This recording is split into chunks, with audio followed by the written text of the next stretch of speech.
नमस्कार विद्यार्थी मित्रांनो, आज आपण प्रथम वर्षातील वर्कशॉप कॅल्क्युलेशन अँड सायन्स या विषयामधील स्पीड आणि व्हेलॉसिटी, त्याला मराठीमध्ये आपण चाल आणि गती असे म्हणतो, तर याबद्दल अभ्यास करणार आहोत. तर बघा, आता स्पीड आणि व्हेलॉसिटी म्हणजे काय. तर we observe different types of motion in day to day life. तर आपण काय करतो, वेगवेगळे आपल्याला काय करतात, मोशन्स पाहायला भेटतात आपल्या जीवनामध्ये. जसे की आपण चालतो, किंवा पक्षी काय करतात, आकाशात उडतात, किंवा बस काय करते, ट्रॅव्हलिंग करते, किंवा प्लेन्स काय करतं, फ्लाय होतात. ठीक आहे. तसंच आपण काय करू शकतो, पाहतो की चंद्रसुद्धा काय, चंद्र आणि सूर्य किंवा जे प्लॅनेट्स आहेत ते काय करतात, स्वतःच्या अक्षाभोवती फिरत असतात आणि इलिप्टिकल आकारामध्ये, ऑर्बिटमध्ये ते काय करतात, त्यांचे काय होतं, मोशन होत असते.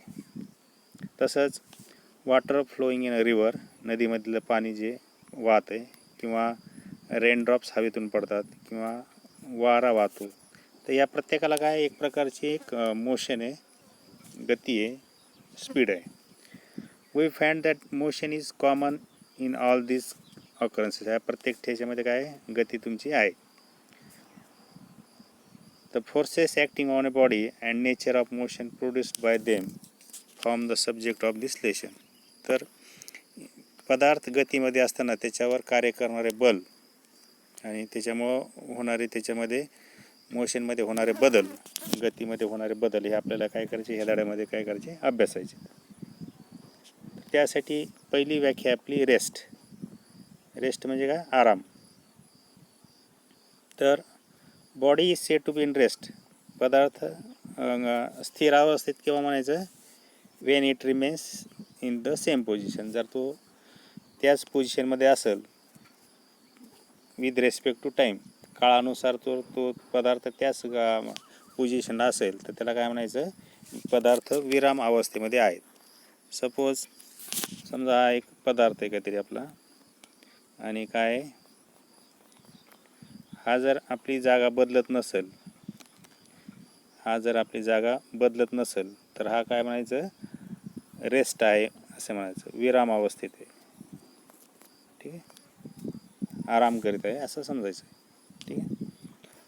आता पुढची व्याख्या आहे बघा, मोशन. रेस्टच्या अपोजिट काय आहे, मोशन. तर बघा, body is said to be in state of motion when it continuously changes its position. जर पदार्थ वारंवार आपली जागा बदलत असेल, तर तो पदार्थ कसा आहे आपला, किंवा ती वस्तू कशामध्ये समजायची, रेस्टमध्ये, मोशनमध्ये आहे म्हणायचं.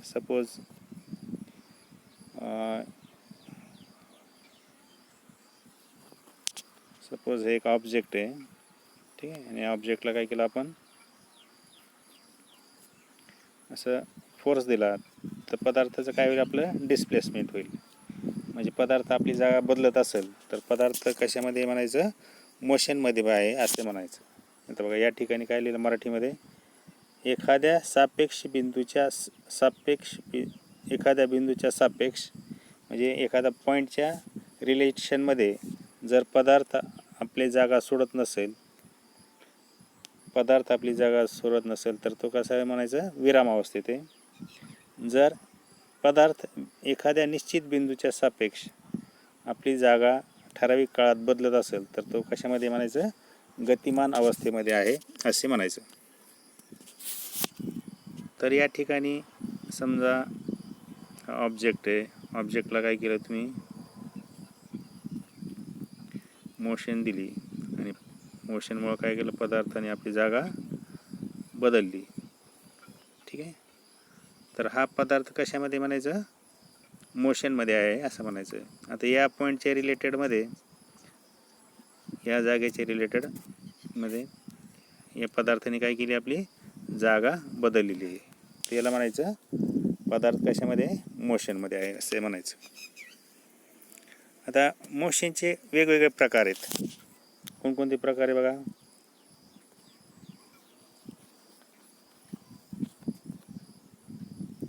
When an object moves at different speeds and in different direction, वेगवेगळ्या स्पीडमध्ये आणि वेगवेगळ्या डायरेक्शनमध्ये जात असेल ऑब्जेक्ट, तर त्याला काय म्हणायचं, ऑब्जेक्ट हा रँडम मोशनमध्ये आहे म्हणायचं.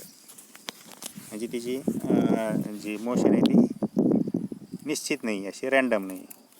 समजा तुम्ही मासा पोहतोय किंवा एखादा फुटबॉल प्लेअर असा गेम खेळतात, तर ठराविक याच्यात तिला डायरेक्शन फिक्स नाही. प्रत्येक खेळाडू हा वेगवेगळ्या डायरेक्शनमध्ये त्या चेंडूला काय करत असतो, मारत असतो. किंवा moment of incense smoke in air, अगरबत्ती जर आपण हवेत पेटवली तर असे काही तिथं म्हणजे त्या जे धूर निघाल त्याला असे काही स्पेसिफिक डायरेक्शन नसते. ठीक आहे, तर याला म्हणायचं रँडम मोशन, म्हणजे ठराविक दिशा नसणे आणि त्या याला पण काही स्पीड अशी फिक्स नसणे. त्यानंतर पुढचा मोशनचा प्रकार आहे बघा, ट्रान्सलेटरी मोशन. ट्रान्सलेटरी म्हणजे काय, तुमचं काय होतं, मोमेंट होत असेल तर त्याला म्हणायचं ट्रान्सलेटरी. बघा, bullet fired from a rifle, बंदुकीतून सुटलेली गोळी किंवा ट्रेन एका डायरेक्शनमध्ये असते, स्पीडिंग ट्रेन, किंवा फ्लाईट ऑफ अ बर्ड, आकाशात पक्ष्याची उडणे किंवा विमान आकाशात उडणे, ही कशाची मोशन आहे, मोशनमध्ये ट्रान्सलेटरी मोशनमध्ये येईल. म्हणजे ट्रान्सलेटरी म्हणजे एका डायरेक्शनमध्ये त्याचं काय होतं, मोमेंट होत असतं किंवा मोशन असतं त्याची. त्याच्यामध्ये दोन प्रकार आहे बघा, एक रेक्टिलिनियर मोशन आणि दुसरं आहे बघा कर्व्हिलिनियर मोशन. तर ट्रान्सलेटरी मोशनचे दोन प्रकार आहे, रेक्टिलिनियर मोशन, कर्व्हिलिनियर मोशन, आणि तिसरा प्रकार आहे काय, सर्क्युलर और रोटरी मोशन. बघा, रेक्टिलिनियर किंवा म्हणायचं, path of the object is translatory motion in the straight line, सरळ रेषेत जर त्याचं मोशन असेल एका लाईनमध्ये तर त्याला म्हणायचं रेक्टिलिनियर मोशन. आणि बघा, if the object move is in curve line, जर कर्व लाईनमध्ये त्याचं मोशन असेल, समजा या असा कर्व लाईनमध्ये मुवमेंट असेल तर त्याला म्हणायचं कर्व्हिलिनियर मोशन. आणि जर ऑब्जेक्ट हा एका सर्क्युलर पाथमध्ये मुवमेंट होत असेल, सपोज हा पाथ सर्क्युलर पाथ आहे आणि या पाथमधून तुमचं काय होत असेल, मुवमेंट होत असेल असं, तर याला म्हणायचं सर्क्युलर मोशन, राऊंड किंवा गोलाकार मोशन. जसं सिलिंग फॅन आहे किंवा सर्क्युलर चाक आहे आपलं व्हील, हे सुद्धा कशामध्ये येईल, तुमचं सर्क्युलर मोशनमध्ये येईल. ठीक आहे, त्यानंतर ऑर्बिटरी और व्हायब्रेटरी मोशन. व्हायब्रेटरी म्हणजे काय, टू अँड फ्रो, मागं आणि पुढं जाणं. तुमचं मोशनचं कसं आहे, तुमचं मागं आणि पुढं जाणं. When object moves to and fro along the path then it is said to be oscillatory और व्हायब्रेटरी मोशन. बघा कसं, ऑसिलेशन ऑफ द पेंडलम, घड्याळाचं जे पेंडलम बघत असाल का नाही तुम्ही, हे जर घड्याळ असेल तर घड्याळाच्या पेंडलममध्ये असं एक पेंडलम असतं बघा, त्याची मोशन कशी असते, अशी ऑसिलेटरी, इकडं होतं. किंवा needle of the sewing machine, कशी होती needle of the sewing machine, खालीवर अशी मुवमेंट होत असते, त्याला काय म्हणायचं, व्हायब्रेटरी मोशन. आता यामध्ये बघा, मग तुमची एक युनिफॉर्म मोशन असते, दुसरी नॉन युनिफॉर्म. जर तुमची वेलॉसिटी कॉन्स्टंट असेल तर ते युनिफॉर्म म्हणायचं. जर तुमची वेलॉसिटी कॉन्स्टंट नसेल, व्हेरिएबल असेल, तर it is to be said to be non uniform. एक समान वेग म्हणजे युनिफॉर्म मोशन, आणि एक समान वेग नसेल तर त्याला म्हणायचं नॉन युनिफॉर्म मोशन. आता मोशन दिले बघा, हे the motion is a change in position of an object with respect to time.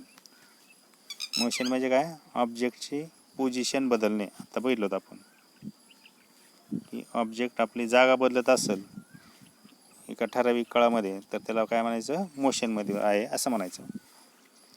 Motion is typically described in terms of displacement,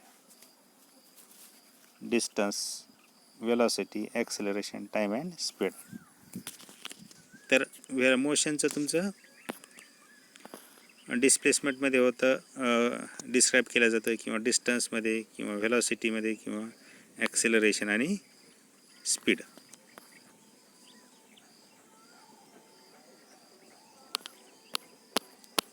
या ठिकाणी दिले बघा तुम्हाला टेबल टाईप दिलेलं आहे. काय टाईप्स ऑफ मोशन,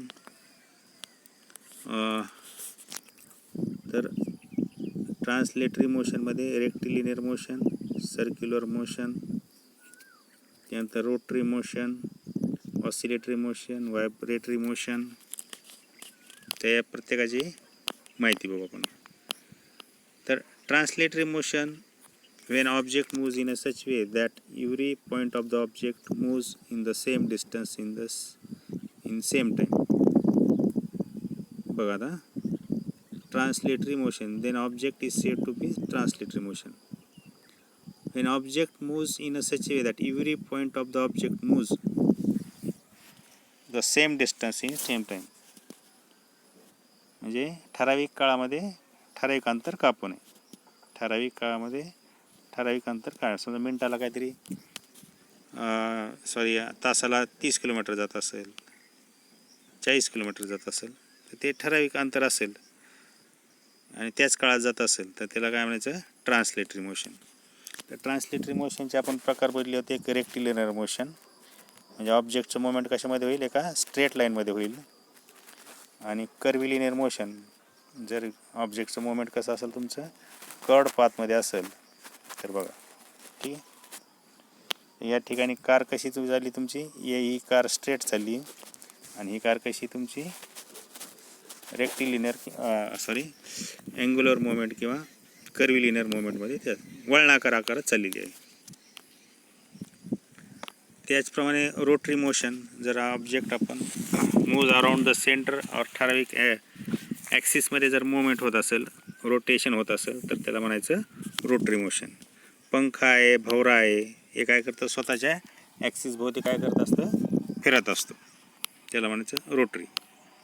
किंवा ऑसिलेटरीमध्ये बघितलं होतं आपण, घड्याळाचा पेंडलम कसा होत असतो, ऑसिलेटरी मोशनमध्ये असतो बघा.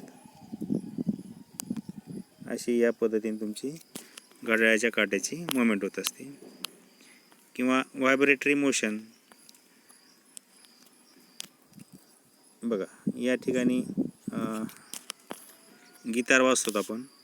when a part of object moves to and fro it's about its fixed position, it is said to be in vibratory motion. ठीक आहे. रँडम मोशन बघितली होती. तर ऑब्जेक्ट काय होतं, प्रत्येक वेळी ऑब्जेक्ट आपली डायरेक्शन फिक्स नसते आणि स्पीड फिक्स नसते, तर त्याला म्हणायचं random motion.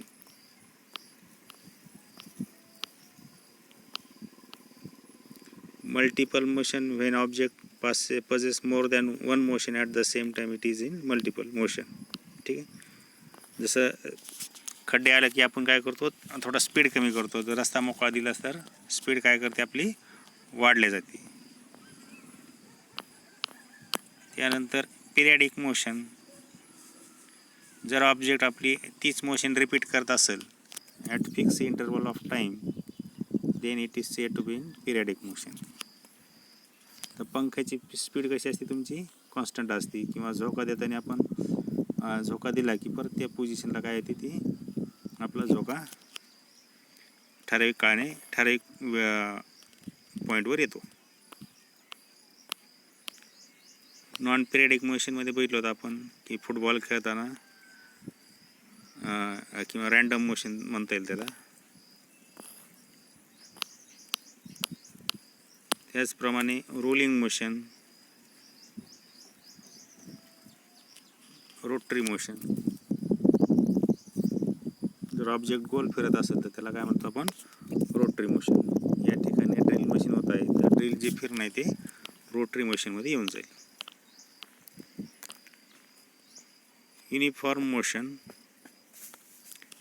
when object covers equal distance in equal interval of time, it is said to be in uniform सम, एक समान वेग.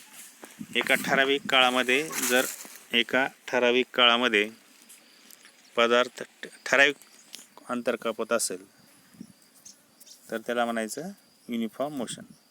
आता या ठिकाणी बघा, ही जीप काय करते, 0 to 10 सेकंदामध्ये 50 मीटर जाते. किंवा या ठिकाणी बघा तुम्ही,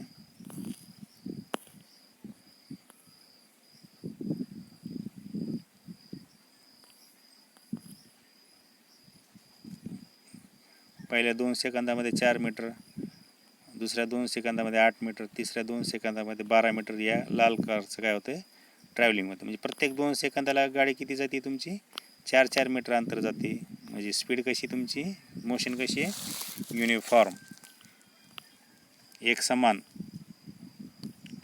तर non uniform motion, when object covers equal distance in unequal intervals of time. म्हणजे सुरुवातीचे 4 मीटर तुमचं जर 2 सेकंदात जात असेल आणि पुढचं 4 मीटर हे 5 सेकंद लागू शकते, 10 सेकंद लागू शकते, तर अशा वेळेस त्या मोशनला काय म्हणायचं, नॉन युनिफॉर्म मोशन. कोणती मोशन, नॉन युनिफॉर्म मोशन. तर आज आपण काय काय बघितले बघा. स्पीड आणि वेलॉसिटी, रेस्ट अवस्था म्हणजे आराम अवस्था आणि गती अवस्था म्हणजे काय बघितलं. त्यानंतर मोशनचे वेगवेगळे प्रकार बघितलेत आहे ना. तर याचा तुम्ही अभ्यास करा. डिस्क्रिप्शन बॉक्समध्ये काय म्हणतो, डिस्क्रिप्शनमध्ये सदर धड्याच्या काय करतो मी नोट्स लिंकमध्ये PDF मध्ये ठेवतो, ते तुम्ही डाउनलोड करून घ्या. ठीक आहे. तर आजचा लेक्चर आपण इथंच संपूया. थँक्यू.